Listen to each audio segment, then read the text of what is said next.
de Tarragona que es diu Tecla Martorell i m'agrada molt perquè recupera la història d'unes dones de l'estat espanyol que van estar empresonades en un convent a Tarragona durant el franquisme. I considero que és una història que se sap poc i que en el llibre no només es dona a conèixer, sinó que se sap traslladar d'una manera increïble, molt emotiva i terrible. De què va aquest llibre?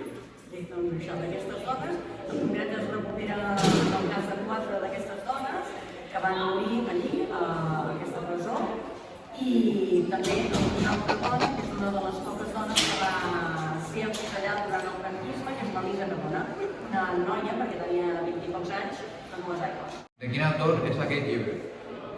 És d'una escriptora de Tarragona que es diu Tecla Martorell, i això també a mi m'agrada molt perquè és una escriptora que és dislèxica i penso que també mostra les possibilitats que poden tenir les persones, malgrat que tinguin una dificultat, que si volen, malgrat tot, poden tirar endavant i poden fer coses increïbles com això, com la memòria de les oblidades.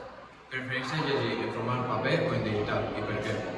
Prefereixo llegir en format paper perquè a mi els llibres m'agrada escriure i jo hi parlo amb els llibres, hi parlo escrivint-hi a sobre, el subratllo, quan no em sembla bé una cosa ho poso, quan em sembla molt bé també ho poso i bé, i vaig d'aquesta manera dialogat i llavors quan recupero un d'aquests llibres que m'he llegit i que he escrit una il·lusió i la segona lectura o la tercera o la quarta sempre és diferent perquè veig tot allò que hi he escrit abans.